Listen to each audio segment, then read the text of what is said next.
here to have various oral presentations, but we also have our wonderful exhibition throughout the rest of the space. Please feel free to walk through, look at the art. The apartheid wall outside and the Mandela shirt are both interactive exhibitions, so feel free to engage with those. And if you need anything, please look for our team. We're wearing these little yellow stickers, and we'll do our best to help you. So yeah, thank you very much. We're going to start the session with a video to hopefully help frame things, and then Prof. Keert will come up to set the scene for us.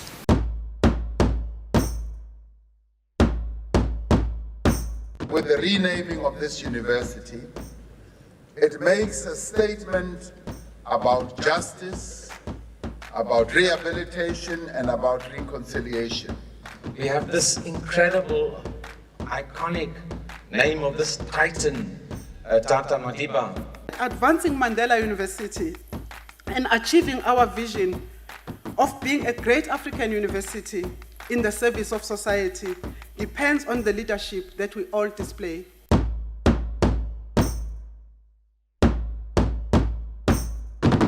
We're beginning to explore Mandela as a point of departure. He is a point of departure for making sense of the world which begins outside of European history, outside of a European provenance, outside of European logics.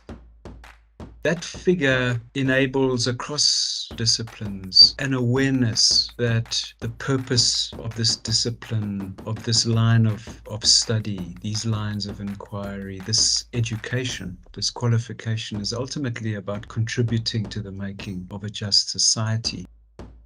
Over the years, the name came to personify the fight against racial discrimination, inequality, and injustice, not only in South Africa, but also globally.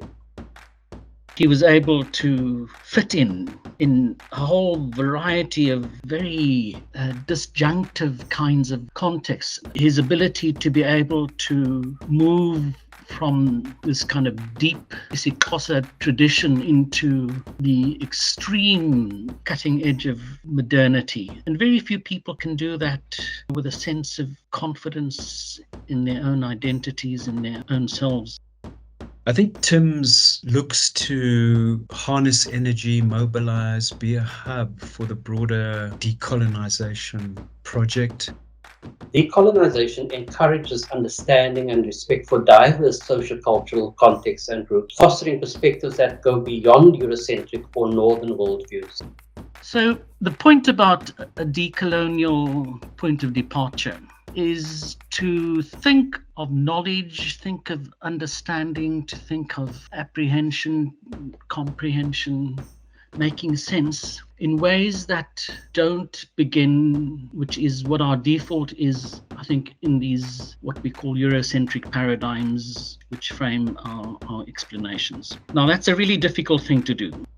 Within a TIMS framing, decolonisation of any kind has to begin with a deep understanding of what the colonial university was all about. And so looking at things like the apparatuses of power which shaped the colonial university, patriarchy and positivism, a deep commitment to serving an elite. And of course, the purpose of a colonial university was very much about serving power, and of course within an imperial kind of framing, serving power. So a decolonial project is all about finding a way of serving those who are disempowered, ultimately. So what are the practices of using power? This is a very deep question of culture. If you're sitting there and grandfather is using grandfather's ability to say, no, there can't be a war in this village. What is the strategy that is happening there? How are we using power to manage the tensions and conflicts in our institutions? We have to ask the question as to whether are we creating together as a collective an institutional culture worthy of our university values and our namesake. when we are sitting here at this institution, which has all the hallmarks of everything, right? I mean, if you don't know, this was a right-wing institution of the highest order. And today, 80% of the students are black, and Nomalanga can come and tell you things, right? You know, I'd like to think that a project like this is going to come to bring people to a very much more open-minded hospitality about their own pasts, their own complexities, and not this kind of utter dogmatism and which determines the ways in which people come to language, to self-description, to explanation, which is very much, you know, how our politics is performed. You know, it's performed in the languages and vocabularies of a particular characterization of what this normative order thinks is right. This understanding is crucial for addressing contemporary African and global challenges and fostering dialogue across social-cultural, economic, and geographical divides. By validating and integrating diverse knowledge systems, decolonization empowers the previously colonized and marginalized and validates their ways of knowing, which were historically elided, dismissed, and actively suppressed. If these points are borne in mind, it should be evident why and how university communities can play a role in decolonization processes. The university would really want to be a specialist in that space and ensuring that those longer, deeper knowledges are infusing the work of the university and are inspiring and shaping the work of decolonization in all kinds of ways. And the important thing about the decolonial project is to be open to the possibility that you might learn something out of those logics. As these new universities come into being, they come into being essentially around a kind of contradictory mission. And that mission is to explore the boundaries of knowledge, but at the same time, they are yoked to the states in which they find themselves. And those states essentially come to think of these institutions as sites for being able to deepen their own political power. My fear about transformation is always sustainability. How do we sustain this beautiful feature that we've created ourselves and the pressure that we have created for performing nationally? How do we move from the individual commitment that this beautiful transformative feature depends on to make it structural? Because my fear is that when the harsh economic times hit us, the first thing that we tend to toss out of the window, it could be that feature. I think let's be protective of that feature, the transformative blood system of Mandela and how to sustain it within the architecture of the university. And it's one of the most productive features of our university. It has always been argued that transformation is the underlying fourth mandate or fourth mission of the university that supports learning and teaching, research and engagement towards an inclusivity and equity worthy of our country's history. And we have a clear roadmap for this journey that is reflected in our ITP. I think it's really important for anybody within a Mandela space, anyone locating themselves, an institution locating itself in relation to Mandela, the name and the figure, is to acknowledge that that name is indelibly connected to the dualism of modernity and its positivism. And a challenge, and it's a challenge of a conceptual challenge. It's in the realm of ideas, but then of course there's a praxis dimension to it as well. Is that what is beyond that? What is beyond modernity? You know, there was post-modernity, which arguably has not worked very well for the academy, for humanity. But what is the beyond? And this is the more precise question. What perhaps is the beyond Mandela? What does that look like? I think some of the post-structuralist thinkers, the thinkers of deconstruction, have argued that one path towards that beyond is going back, reconnecting with ancient wisdoms. And for a university like Nelson Mandela University, exploring those longer histories of Southern Africa, of the Eastern Cape, the histories before European colonization, what sometimes is called the indigenous knowledges. It is important that we simultaneously also consider the epistemic and social possibilities of the African University in relation to a myriad of emancipatory futures. There are various ways in which universities currently effectively discourage and even disallow alternative developmental paths for both the subjects of universities and universities themselves, which serve to conserve and perpetuate old privilege. I have to, in my own life, constantly be aware of how racial conceit works. But I am embedded in European ways of thinking, European logics, particularly European science. And that science, essentially comes out of Descartes, Kant, the Enlightenment, culminating in the work of people like Hegel and so on, where the major proposition comes to a climax with the birth of the modern university in Berlin with Humboldt around about the 1830s, with the proposition that facts are objective, neutral, freestanding signifiers which science is able to empirically prove. And then it poses some questions for us about our posture and about our ambition to engage with those precarities and with those diversities and with those strengths that our new body of students are bringing to this university.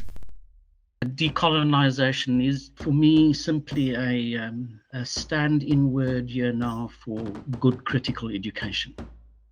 So all of our dominant ways, sociological ways, psychological frameworks come out of a European set of frames. And just talking in ontological terms, those sets of frames are about solidarities, about connections, which take terms like family, tribe, community, nation, in very particular kinds of ways. Now, in our exploration, I think we need to begin to think of possibilities where we can understand all of those things of connection, of human connection, in different vocabularies, different discursive sense-making frames than the ones that we have access to. I think also another reality is what more radical thinkers might call the corporatization of the academy. I mean, these are realities, funding and working in partnership with the private sector. These are all areas of challenge, areas of opportunity, but also of concern. What a good critical education is going to do is always going to be nurturing and cultivating this capacity for a sense of not simply cynicism, but caution in looking over one's shoulder, looking backwards and understanding just what that process of self-formation is all about. For me, there are two primary roles for the broader university community in relation to continuing decolonization work. And the one has to do with accountability, is holding those who are driving these processes, those who are currently within university space, those who are especially decision makers, holding them accountable, keeping them honest in these processes. The other role would be to be contributing to that continuing imperative that this decolonization work is always informed by a commitment to wherever we are, whoever we are, is freeing ourselves, liberating our minds from this most pernicious of all forms of colonization, which is that colonization of the mind. Going back to Black consciousness and Biko is liberating ourselves. That's a continuing task. And it's a task that can't only be done by faculty, can't only be done by administrators, can't only be done by the communities who are in partnership with the university. It has to be done by all of us. But we are a university, and as we may well know, philosophically speaking, the main task of educational institutions is the generation of hope. The name Mandela signifies within that kind of framing that you see the journey to its end. You don't give up, you never give up.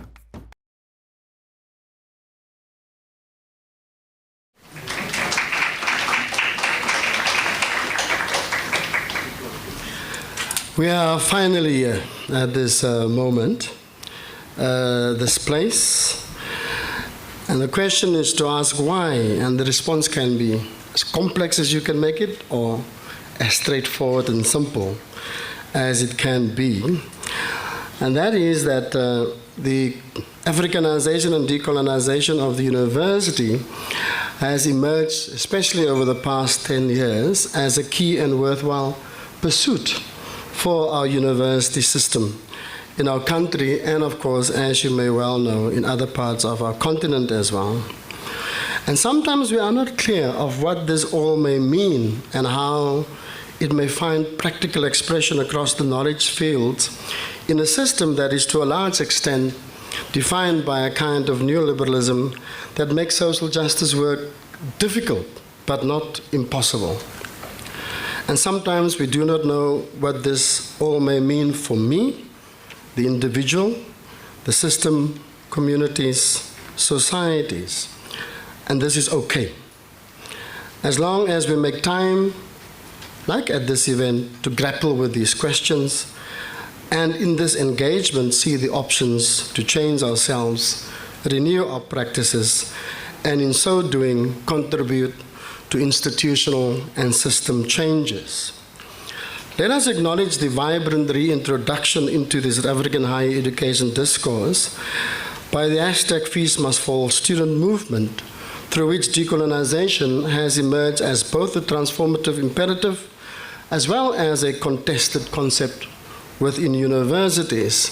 And that is not a bad thing at all, as all major concepts are contested ones in any case.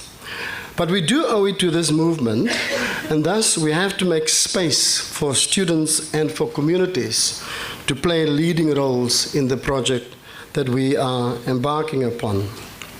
Framed by our university's name change in 2017, as you could see from the video, and our own Vision 2030, the question then emerges, and this was part of our concept note, what does and can decolonization look like at Mandela and for Mandela? And what does and can it look like through the lens of Mandela, the social figure? A kind of abstraction of what Mandela stood for his entire life, outside of the personification that sometimes come with looking at Mandela. The same framing and questions apply to our strategic imperative of Africanization. The video that we have just screened gestures towards these questions and the different pathways available to us. So the Indaba, as we have organized it and conceptualized it, is an open invitation to grapple with questions about our university, and also beckons us to imagine our Mandela institutional identity along decolonization and Africanization pathways across our knowledge fields, across our disciplines, pedagogies, and institutional practices. Study upon study for the past 3 decades have shown that a university consists of many sub-universities. The historical university, the conventional university, the radical university, the colonial university, the decolonial university, the African university, the anti-African university, the reformist university, and so on. And we are all entangled in these sub-universities and locate ourselves with various intensities across these different types and across times as well. Meaning our starting point is that within our own university, we will find different types of sub-universities, and they play themselves out in different forms and in different times, in different spaces as well. And for this very reason, we invited our university communities for this get-together to share the work that is being done through the different modes that they are experts in, such as visual and artistic expression, research and other interactions, presentations, videos, exhibitions, dialogues, and panels as a basis for sharing, learning, contestation, and communal growth. And you have seen those as you have entered. Now, apart from the submissions that we have received for this Indaba, and many, many thanks for those who have submitted, we also undertook a decolonization survey, VC, in our university, and we received 24 responses, at least 2 per faculty, which gives us an indication that people are hard at work at thinking the difficult task of Africanization and decolonization. Now, some great work emerged from these surveys. Though uneven, they are certainly highly productive. And like the work on our Mandela identity, as Crane, Vern, and Norman will share tomorrow as well, there are certainly decolonial and transformative fires alight across our university. And sometimes we are so fixated on the idea that the university is not transforming fast enough that we miss out on the interesting, difficult work that people are engaging with to make their contributions as well. Now, for sure, this is not nearly enough. And we can't wish for a perfect institution. That is an impossibility. An institution will always have the options to do better. And in our space, we will have to deploy our empirical analyses to make sense of where the university is at, what the university is really about, and in what direction the university is going. So our work is just a start. And we also have to engage with Africanization as a contextual expression of decolonization at the local level of the university and how those two notions interplay with one another. My apologies, I have to drink some water. Simply put, decolonization may mean the advancement, and we try to avoid definitional parameters because of the fluidity and multiple understandings attached to the notion. But let me just try to put an option forward. So it may mean the advancement of multiple decentered knowledges, including community knowledges, and questions linked to symbols, epistemologies, land restitution, recuperation, curriculum pedagogies, and so on.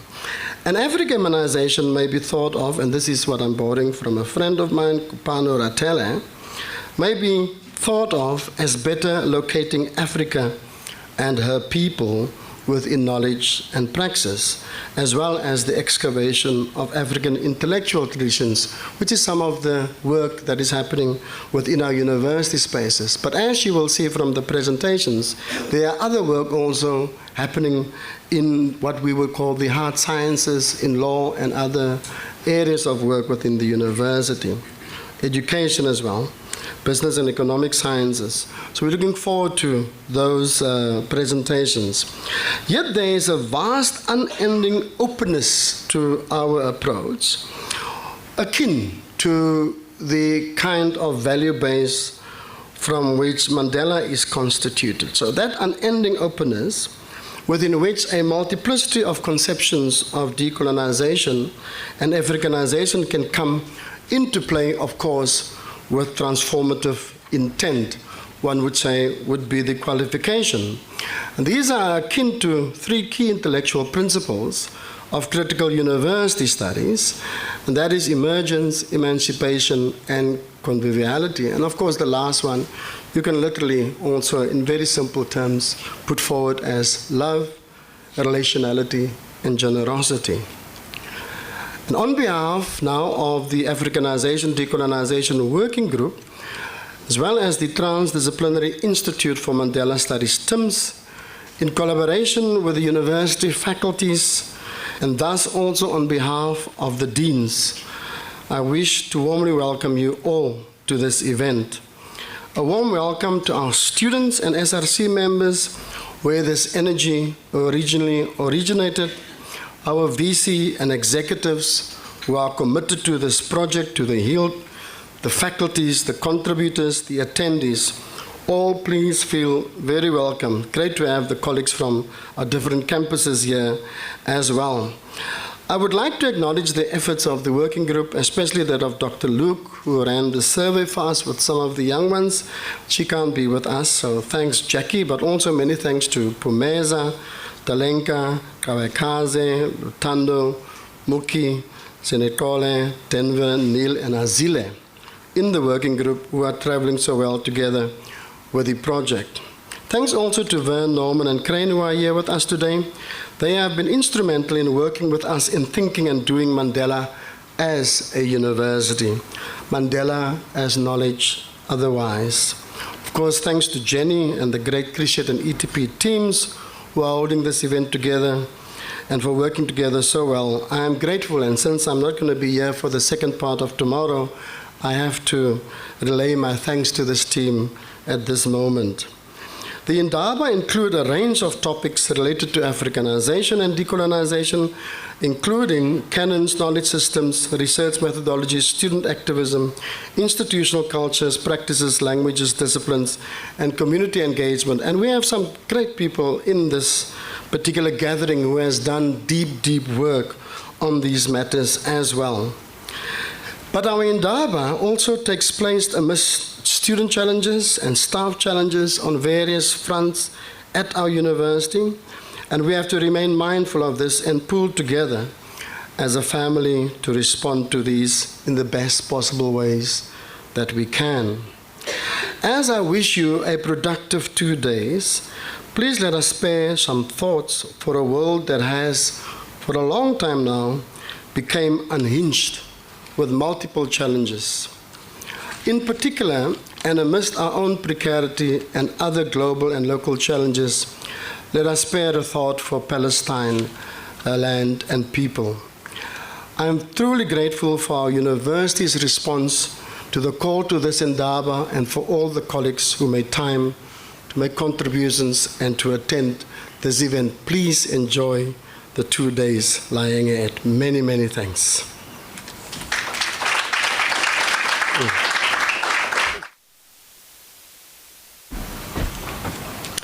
Morning, everyone. Thank you so much, Prof. Kiet and the colleagues from TIMS for setting the scene for what should be then productive and meaningful conversations over the next 2 days. My name is Nobu Belepuza. I'm in the Department of Sociology and Anthropology. I'm an NCAP lecturer there, the New Generation Academics program. And I'm going to be facilitating, as the program suggests, the first panel for today. It's titled Africanization and Decolonization Through a Mandela Lens Towards a Dynamic and African University. This is an institutional panel, and as such, the conversation is going to be with individuals that are responsible for making decisions and implementing strategies to advance the institution's goals towards decolonization, towards Africanization, and the university's transformation. I presume that we're going to be familiar with the panel, but I'm going to simply introduce their name and their designation. I know that Prof. Kiet has also emphasized that it's a university get-together. So kusekhaya. I assume that we don't need a long, drawn-out biographies for each person, but I will just mention them briefly for the sake of context in the conversation. And I'm hoping the panel will forgive me for that as well. Colleagues, before I call up the panel, I just want to reiterate that we're going to try and adopt a conversational approach to the session. So it means that we're going to be trying to weave together the conversations, the structured conversations from the panel with some of your thoughts and your inputs. With that said, it means that we might be able to collapse the discussion into the main conversation, and I'm hoping you'll allow the spirit to move the spirit of conversation and dialogue as we continue. So please just bear with me on that as we try and keep the conversation dynamic and as conversational as possible. So for the panel. So the panel today, I'm going to be joined by Professor Sibongile Mutwa, the Vice Chancellor of the University. Prof, if you could join us on the stage.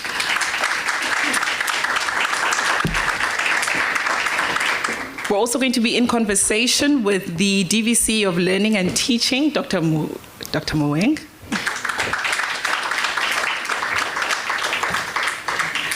We're also going to be joined by the students' presidents, Mr. Yiva Mahwete. You can join us as well. And then also Mr. Lutando Jack, the DVC of People and Operations.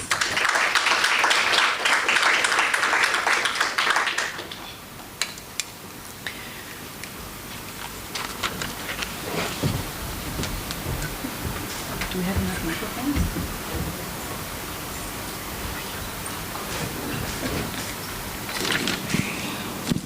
So maybe VC, to start us off, I'm trying to decide if it's going to be awkward for me to stand here while we're having a conversation, colleagues. Forgive me for that. But maybe VC, to start us off, how is the university orienting its strategy or its strategic direction with regards to Africanization and decolonization?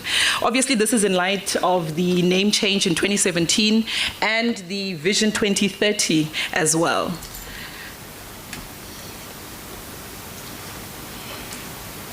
Thanks, Nobu. It always happens so quickly, the questions.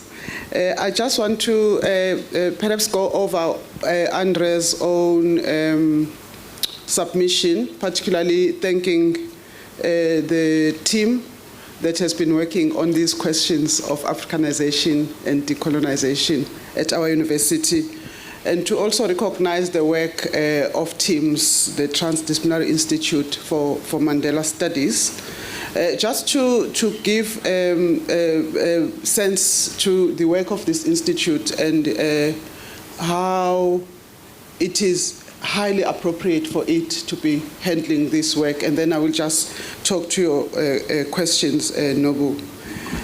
For us, the institute was conceptualized as a platform where, at least for a start, it has to focus on issues of our own critical self-understanding on how we engage with the name and what does the name mean for us as the university as we thread through our work as the university post the name change.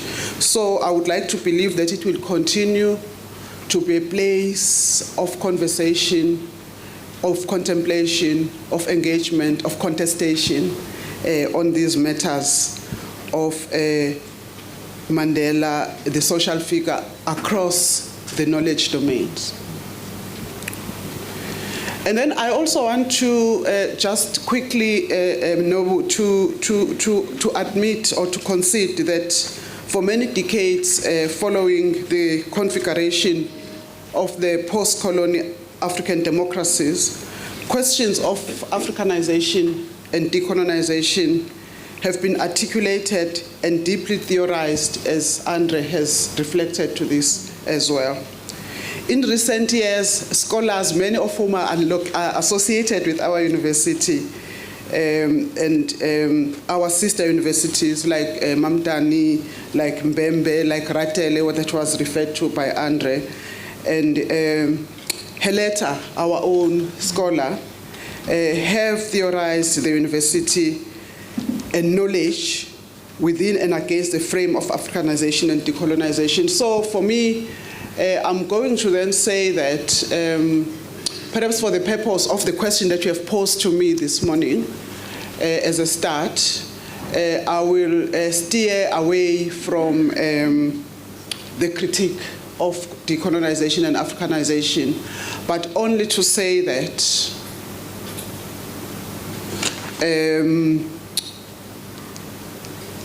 the task that we have at hand at the moment is to talk to how we've gestured towards that as the university. Now, what happened when the name changed, when we got the name change in July 2017? We were asked, myself and the outgoing Vice Chancellor that December by our council, to think through ideas of what does the name mean for us? How will we walk into that name? How will we enter into that name and walk in that name as the university? I have to say also in saying this that we did not start from scratch.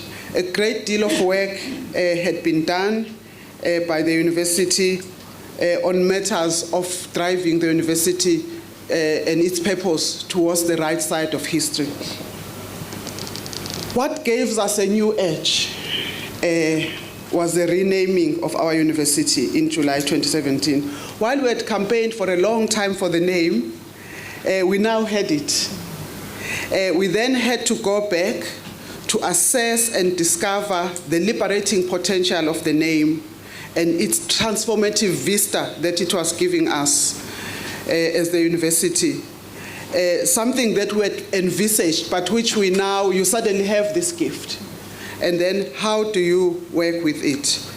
And so as part of that preparation, we prepared, in fact, I wrote that thing in like 2 days. And then it is amazing that it has become a centerpiece of that thinking, because one thought that let me not go back to text. Let me just envision the university within the frame of what we are being asked to do. So what we did with the help of Derek, Professor Suarez, we tried to think of ways of how we could animate the work in our new name from a multifaceted point of view. We referred to issues of leadership and governance, the moral courage that we would need to lead in this name. We spoke to the issues of student-centeredness, spoke to the issues of symbols and signs, the transformation of the curriculum. We spoke to the transdisciplinarity, breaking down the boundaries between domains of science. We spoke to, quite a number of issues that would now define our character. And then I would like to say, Nobu, we spoke to engagement and how we would have to face up to the ways in which we have been pursuing engagement. As I was saying, that a lot of work had been done before us, but and the power of focus and being true to the work that you're supposed to do, I suppose, is to take on board quite in sober ways what has already been achieved. So that is the approach that we took. So we have been trying to thread our work, the essence of Mandela, through that lens that we articulated first in that think piece, and that was followed by the listening campaign at this university.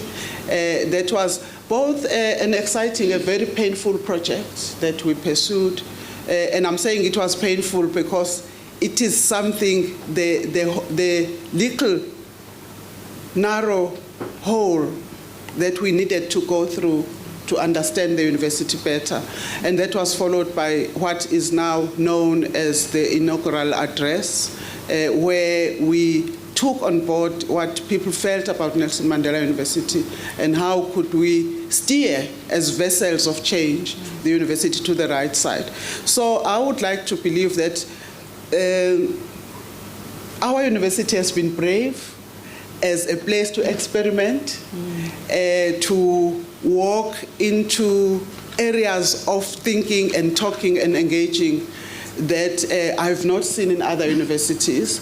And I think it will have to be ongoing work for the future, because the concepts of decolonization and Africanization are long-term. You cannot say that we have now arrived. But if I just juxtapose the two words, terms, concepts, Noble, before I give back to you, I have always thought that there is a tendency to collapse the two terms as one in literature and in our own conversations. I would like to see these concepts for us at Mandela as propositions that sit next to each other, but propositions which are not the same. I would like for us at Mandela, maybe without being prescriptive, to conceptualize of decolonization as the work that seek to set us free from the notions of Eurocentric ownership of us. But I would like to see Africanization as a much more inspiring proposition, as an expansive proposition that if we pay attention to it, it allows us the opportunity, if we are brave, to deconstruct, as Andrew was saying, that within a university there are many universities, and to find those spaces to totally deconstruct what is holding us back, and to begin to think with courage of a university that we want, and then light those fires in those spaces, using our own posture as a university, where we allow ourselves to walk away from the norm. And I think this is the character of the university which we should hold dear. And I believe that people that choose to stay here, behind being, even if they are very talented to be anywhere, they are following this experimentation discourse that we hold very dear at our university. Thank you very much. Thank you so much, BC, for that input. I suppose I want to bring in the students' president then into the conversation. The VC has expressed quite elaborately the strategic direction and has brought in all of these great elements. And I mean, she poses then the conversation or the work as ongoing, especially around student-centeredness, the symbols and signs, transformation of the curriculum and engagement. Maybe if I could ask you then, what is your sense of the progress on these matters? Okay. My name is Iva Makwende, the SRC president for 2024. The first request I would like to make is that we can't have such a conversation without students in it, because we can't engage on any discussion as the university, but the primary stakeholders, which are students, are not part of that discussion, because we're going to, for the majority of people that are here, I can tell it's not students. If it's students, people who are doing masters. So we can't transform the university with such people, because the people who experience the injustice of not being able to decolonize are students, not the audience that we have today. Of course, I get what the VC is saying, but the reality of the matter from the students' perspective is that we've not been able to see any programs which have been implemented to decolonize the university since Fees Must Fall generation. If we can go back, and the only achievement we can cite from the student movement has only been in sourcing of workers, which is part of the Africanization of the university to allow students to register through concession. But in this very short space, from 2017 up to now, we've seen a serious assault against insourcing from the university. By that I mean there have not been adequate measures to protect the few gains towards decolonizing the university, to a point where all those workers that were insourced, there's no necessary support, there's no enough equipment to ensure that they are able to compete with the private sector. So I've not heard also again in terms of governance, the programs that have been implemented to ensure that we steer the university towards decolonization. So the take and our view as the student movement is that these platforms and this conversation of decolonization is only for a group of smart people in our communities and universities to just come and gather, engage amongst themselves. We meet every month to come and check if my understanding of decolonization is still the same. It has not changed. But outside that, there are no programs. There's no implementation of programs to really decolonize our university. So that's the take, and that's how we see it from the student movement. And also that these sessions have been reduced now to a way of seeking employment for academics.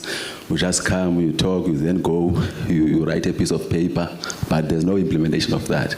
So we'll request that after here, all these contributions that we make, we'll appreciate if then there is a serious project to implement, because we've engaged in the struggle of emancipating the mind for far too long since Black consciousness movement.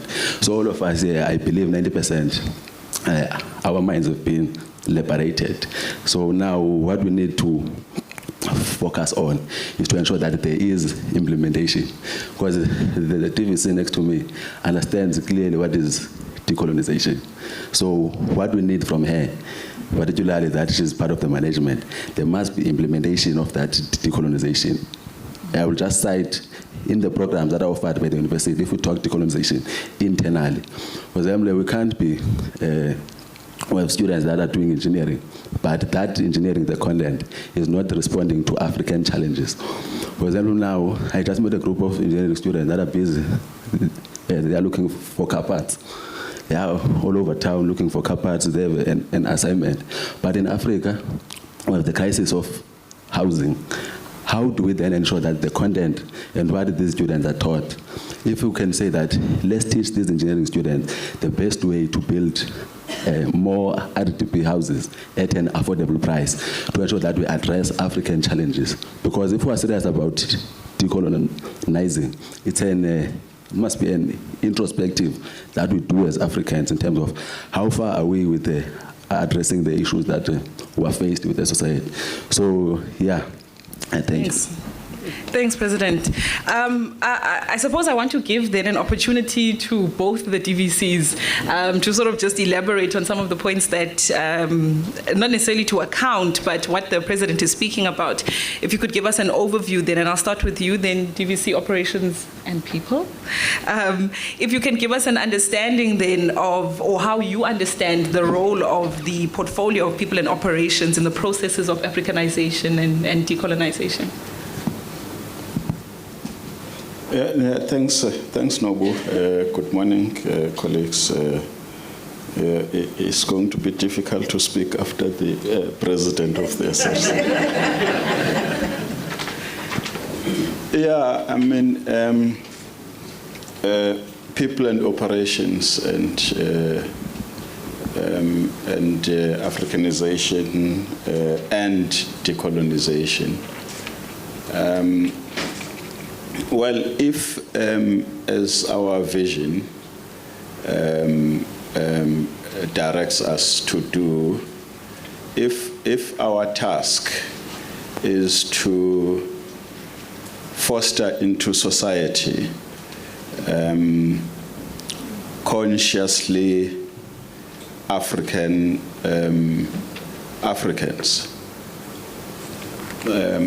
Probably our point of departure in a portfolio like this one, we've got to say what has been the experience of our students, of our university. How have they experienced Mandela, and what comes top in that experience? And I think independent research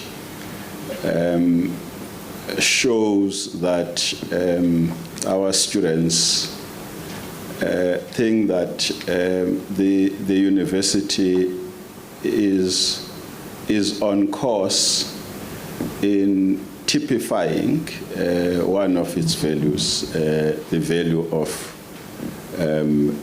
Ubuntu. Our own research as the university, as well as research that has been done by other organizations, comparing us with other universities, our students, they say they experience the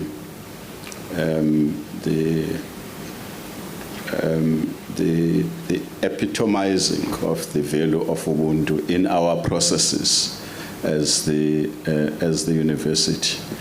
So in my view, I do think that that is an area for consolidation, deepening, and expansion in our quest to co-image a liberating culture at Mandela, what we're calling the Mandela way. But I also want to, because we list Ubuntu as one of our values, my own view is, both from my personal experience as well as from literature, Ubuntu is not just a value, it's a way of life, it's a way of being. It's an ethos and ought to underpin everything that we do as the university, if we are indeed serious about both decolonizing the university as well as Africanizing it. So if you like, then this portfolio ought to be at the center of co-facilitating. And I'm using these concepts deliberately of co-facilitating, not just facilitating, because Ubuntu is about subordinating the individual to the collective, to the community. Hence, I'm talking about co-facilitating as opposed to one unit being responsible for everything, because actually, I can boldly say that's non-African. The African philosophy of Ubuntu is predicated on co-creation, collectivism, interdependency, collective journeying, a collective self, if you like. So my view, therefore, is that ought to be the task of people and operations in a university, seen in the context of the bigger university, as a part of the bigger whole at our university.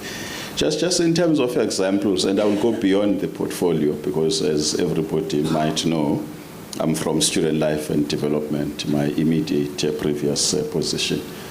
So some of the things that we've attempted towards Africanization, decolonization, for instance, the renaming and naming and renaming program,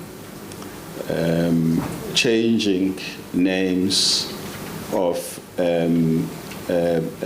buildings at our university to reflect our collective us as the university community, as well as our communities, around us.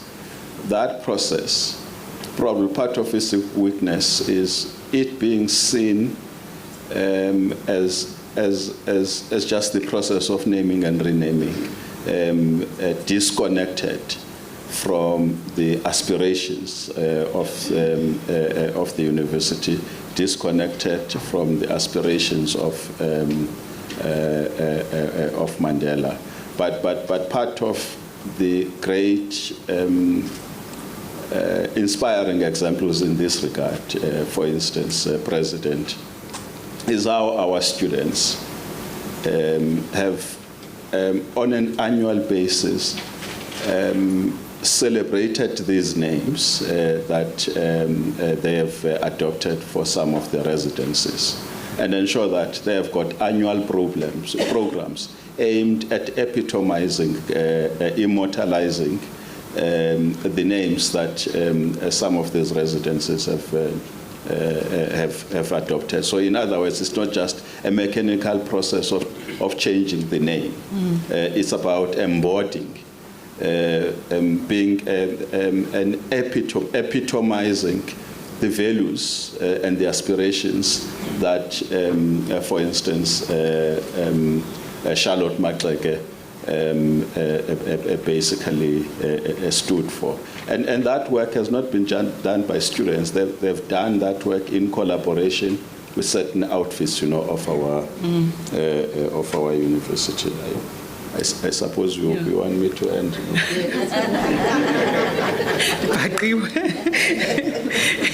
Thank you, DVC. Right, I didn't cut you off there. All right, thanks. Thank you so much.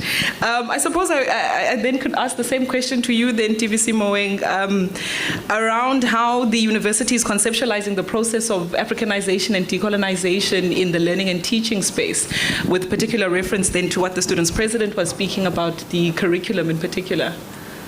Yes, thank you so much. I also want to make a disclaimer as well, like Mr. Jack, that I was the Dean of the Faculty of Education before I became the DVC Learning and Teaching. As a university, we've adopted a humanizing pedagogy as our educational philosophy. And within that frame of curriculum development, we put the student at the center, the who. And we also put at the center the who is the teacher. Which brings me to us having to understand that knowledge is situated. So the conditions in which the knowledge is produced are important. So knowledge is also constructed. But what we find in our curricula, like Eva is rightfully pointing out, is that we have that detachment of neutral points where the content of the curriculum is understood through frameworks from a Eurocentric and Western view. That is something that we all know. And thus then, we need to acknowledge that there's epistemic privilege of the first world in the knowledge production and generation. For example, I'll talk about the SESM categories. Those come from the United States of America in 1982, where we say these are the categories against which a discipline needs to be defined. And this brings me to the point of the regulatory bodies, the professional bodies, as well as CHE. So how do we influence that process? Because you'll find in most universities, when HEQSF took place, which was a good opportunity for universities to really recurriculate and transform the curriculum, we categorize our qualifications as an A, B, or C. A meaning that you don't need much, it's just a name change or title change, and then B, 50% change, and C, you're phasing it out because it doesn't matter. Not that it doesn't matter, it's not relevant anymore.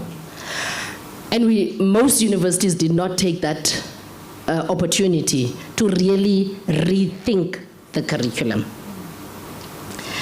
So, going back to the humanizing pedagogy as Nelson Mandela University, we recognize that the student who is in front of us is not the student that we had 50 years ago, that we wish for and we hope for. And that's a mentality that needs to be rejected. That these students, we were hoping to have this, therefore you don't want to change the curriculum. But beyond the changing of the curriculum because of the practice that is happening, for me it's about the epistemology and how we come to know and understand. And Weaver is also talking about solving these African problems. Mignolo speaks about this epistemic privilege where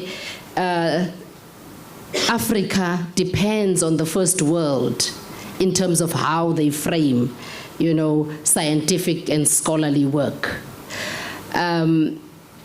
And Leibovitz also talks about cognitive justice and explains that it's very difficult for us as we sit to undo and unlearn the ways of knowing from the Eurocentric perspective so that we can make meaning of what we have and have those scientific designs that are really created by Africans for African solutions.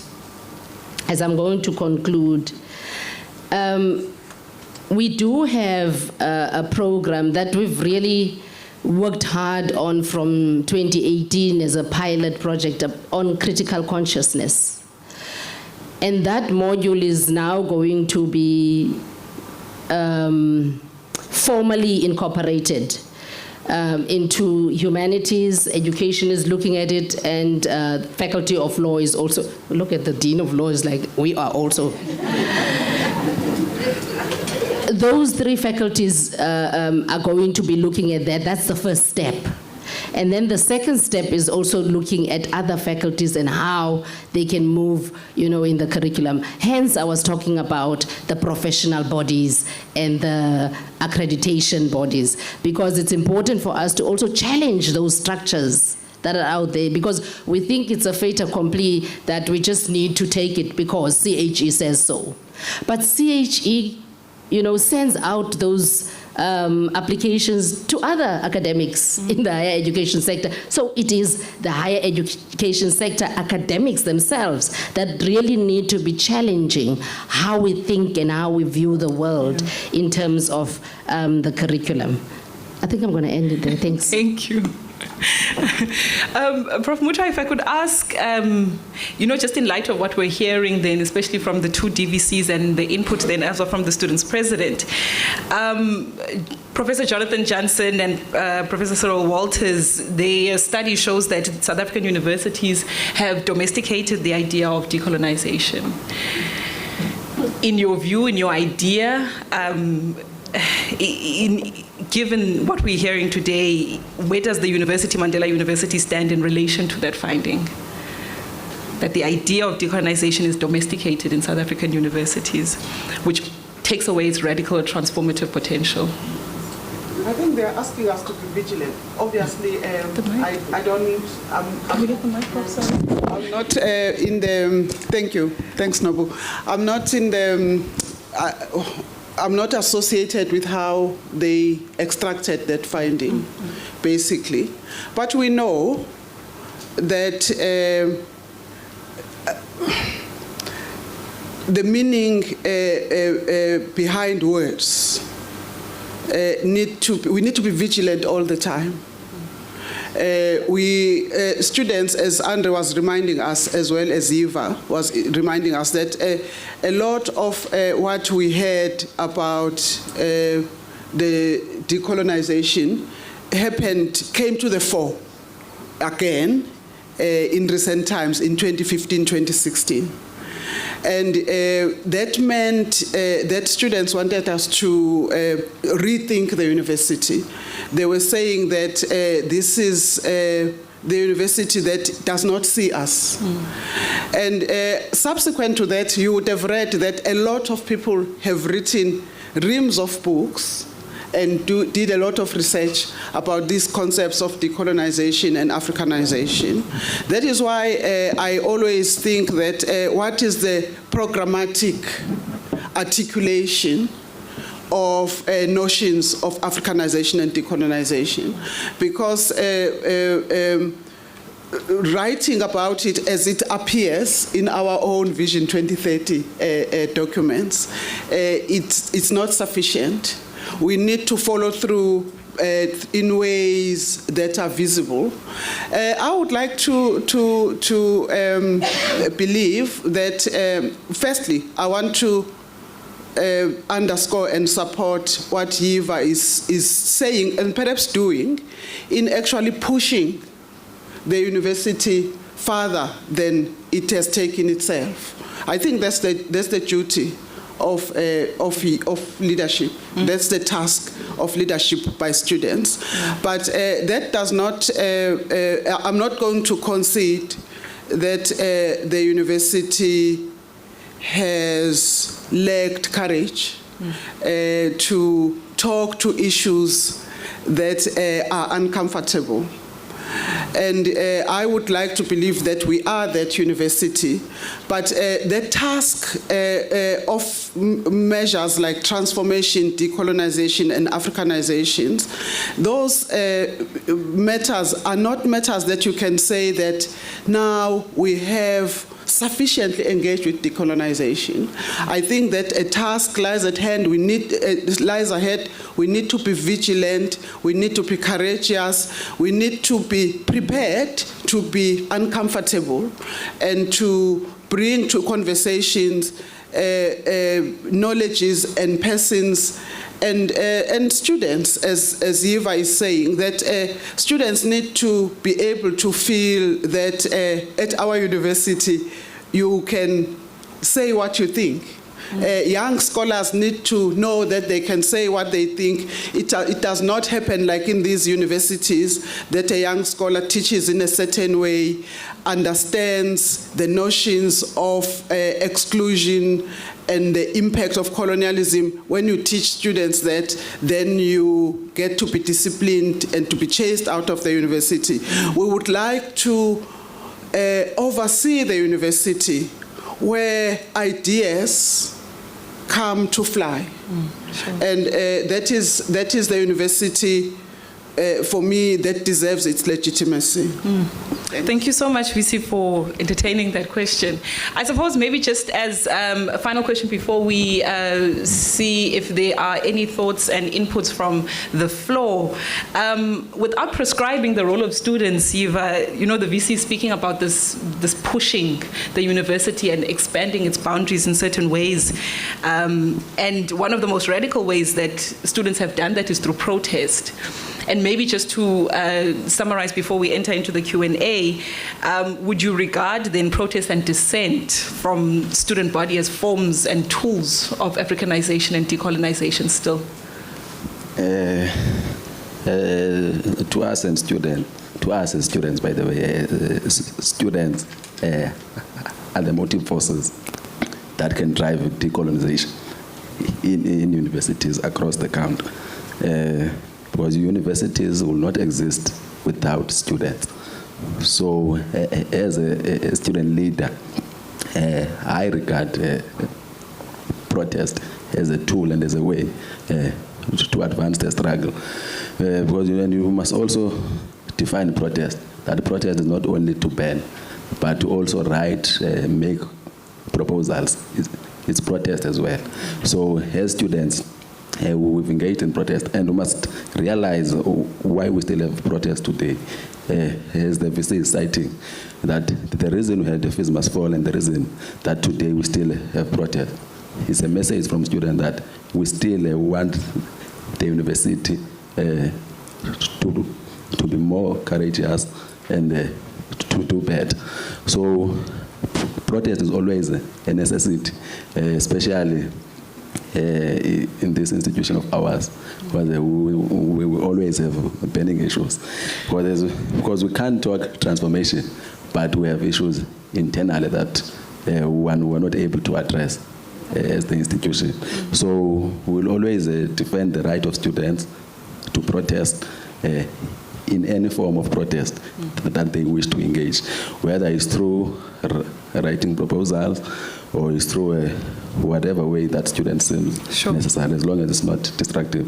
But also, we'll appreciate a student that, as the VC is saying, that as students of Nelson Mandela, we must feel it that Nelson Mandela is not only an African university in Africa, but it's an African university that represents and colors itself in an African way and African society, to a point where if you come here as an African student, by the time you have to go home, you do not feel completely lost. That is, now when I go back to Mthatha, I can't relate. Now I even stay in P, even during recess. And as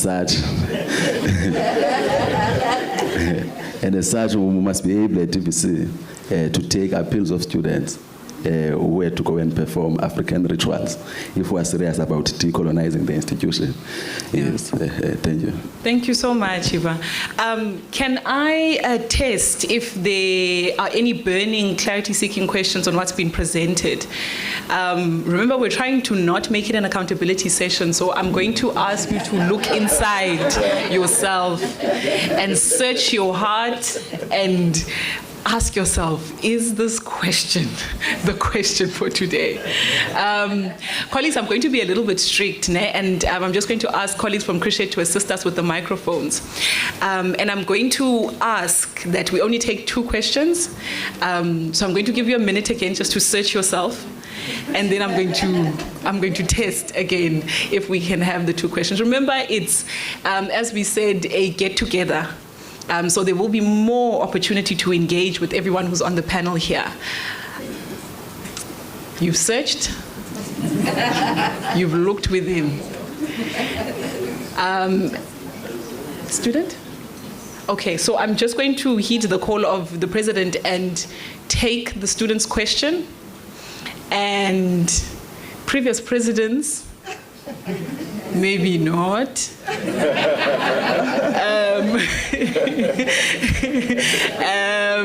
Management, maybe not. So I'm going to take these 3. First one here, second one in the middle, and then last one, Clifford. Yeah, and if you can just stand and introduce yourself, and if you're directing the question to someone, please let me know. I am going to filter your question. If it's not a question and it's a backdoor keynote. Okay. Good morning. Can you? No, sorry, we've got people on Zoom, so we do want to use the microphone. So let's just get some assistance to you. Is it working now? Okay. Good morning, everyone. My name is Katlego Mofokeng. I am in the Faculty of Law. I'm also with Madiba's Radio as a presenter on the Law Show.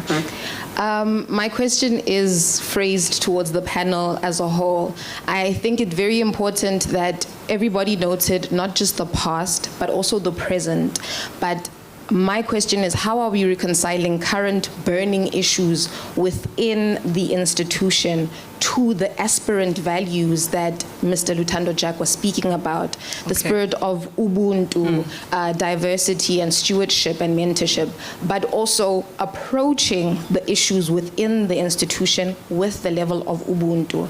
Because how the response of the university to certain issues is more Eurocentric. Okay, I think they did capture the question. The question was in that first bit. Thank you so much. Second question in the middle, next to Sonia.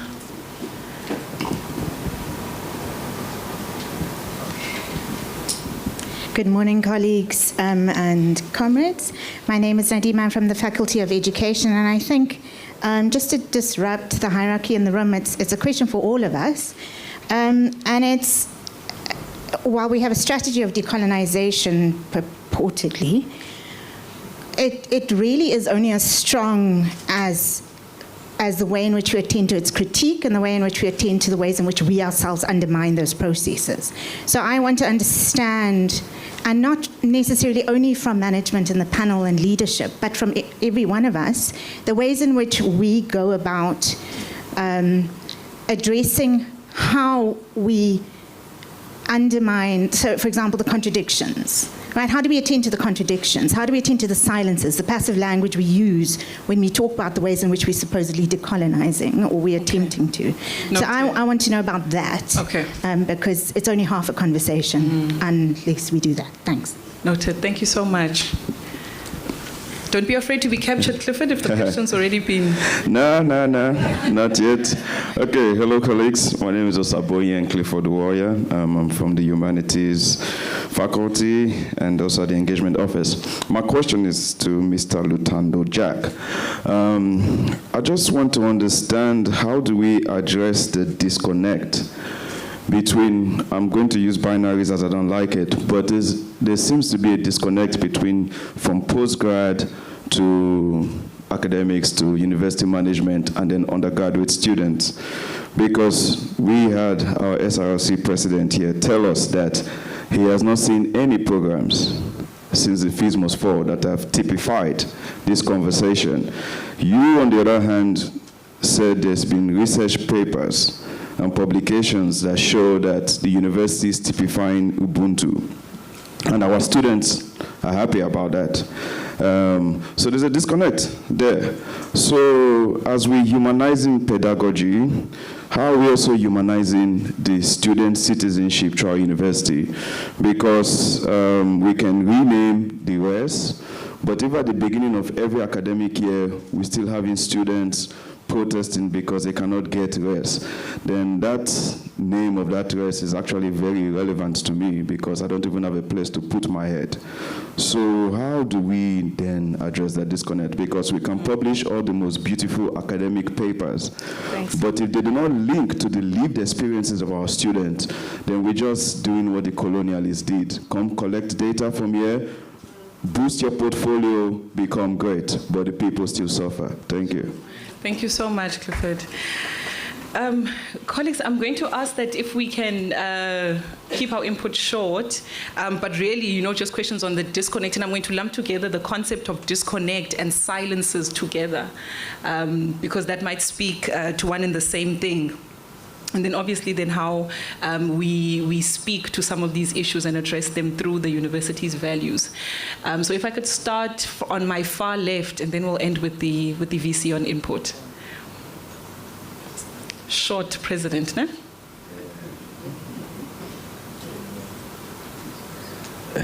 All right. As much as I don't think most of these submissions were directed to me.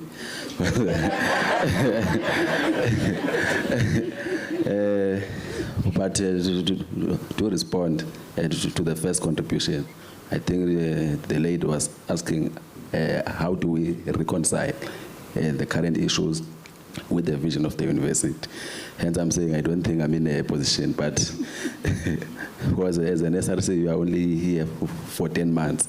And so ours as this current SRC is to ensure that we force the university to be courageous to implement more progressive programs as compared to coming here and then who speak about them, then who will leave this session, but we do not get a report as to after we came here, we've contributed, what is going to happen, or we just came here to throw words. So I think the DVCs can respond better to say, how do we reconcile the issues of student hunger, the issues of accommodation to the vision of the university. Sure. Thanks, President, for contextualizing that question for us. Okay. Oh, you don't want to respond.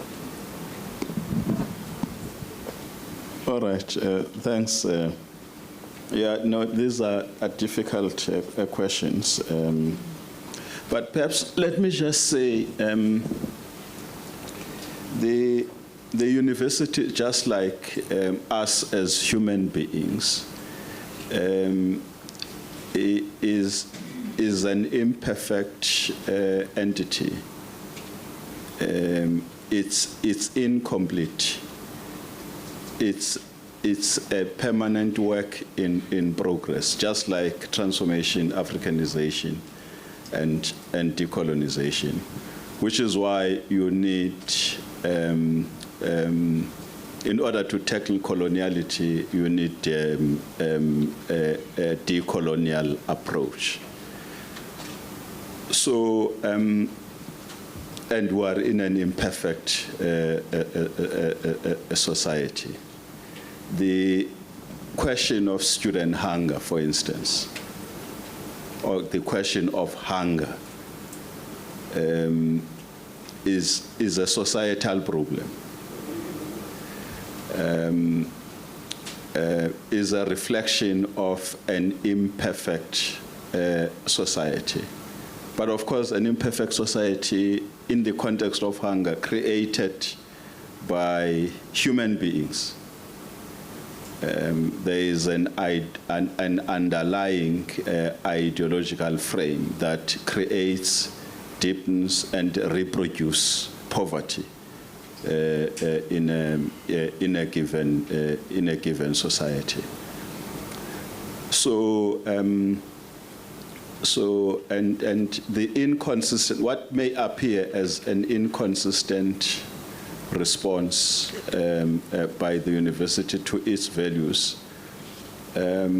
is I suppose, is an appreciation of having to deal with these contradictions that are imposed on you as the university, like for instance this question of hunger, the question of shortage of student accommodation, because we are a government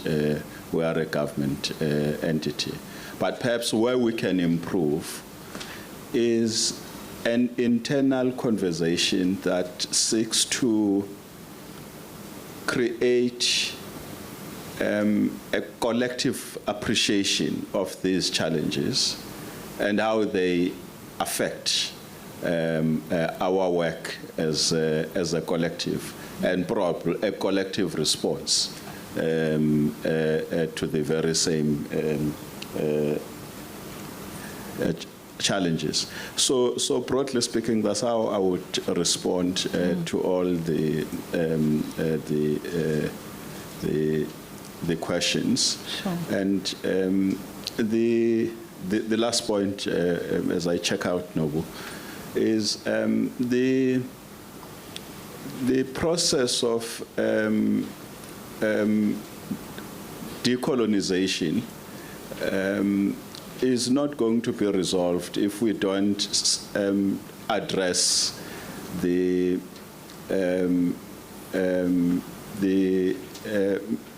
colonization of the mind. If the mind continues to be oppressed, then we're not going to be able to Africanize and decolonize. So I think for me, having moved from the physical empire, having addressed not completely the physical empire, we've got to move towards radically addressing the metaphysical empire. Thanks. Thank you so much, Mr. Chair. VC, if you could have the last word before we wrap up. Thanks. No, I'm going to speak to 3 issues quickly that seek to capture all the contributions. It won't be sufficient. It will probably be inadequate, but I will try. I have always advanced the idea of an engaged institution. And it's hard work.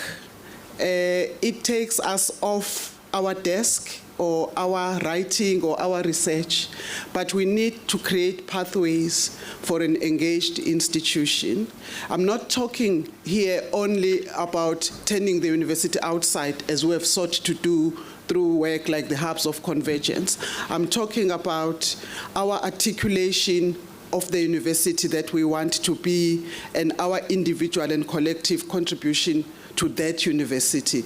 Those pathways need to be created, and one created needs to be owned, and everyone needs to have the ambition and the appetite to participate. So that is important for the university and its future. And I'm talking here way beyond my time, because any institution that doesn't do that, it will not be able to deepen the positive institutional culture. So that is one thing. The second one, I think, is the questions, the notions of accountability. The notions of accountability, because the university is one animal where there are competing demands from different stakeholders. Workers want this, the governors want the other, the students want something else, the donors want something else, the families, the society want something else from the university. So the extent to which we are going to be able to have the university that deserves its name, that deserves to be called Nelson Mandela, is to be accountable to the notion of that university and approach that with care and responsibility, the duty of care, whoever we are, whether you are a student leader, you are a VC, you are a cleaner, no one is exempt. That is why perhaps what looks like the Eurocentric responses sometimes is our effort of managing the complexity so that everyone is proud of the university that we have. The last thing is the questions of responsible stewardship, and I'm talking to myself more than anyone else on this one, or to the team that is charged with leading the university. Because you would like to manage and lead the university in a manner that understands the essence of Mandela, but also that is able to stand back and to reflect and to articulate the vision of the university in a manner that everyone can find their place in the university, and to make sure that the university is led in a way that for the next decades, for the next 10 decades, there will be a university that when we look back, we were humane, but we were responsible for the university, for generations to come. So this is leading for the future, setting yourself apart, to understand and focus to the task at hand. And I think that is what Madiba would have expected of us. Thanks. Colleagues, you can just join me in thanking the panel. Thank you so much for your input. Thank you so much for your time and your generosity when it comes to what you've offered us today. Colleagues, I think this panel leads us into tea break. And I'm just going to ask, though, the people that are going to be presenting in the faculty panels to just remain in this venue. But otherwise, tea and coffee will be available outside. Thank you so much again.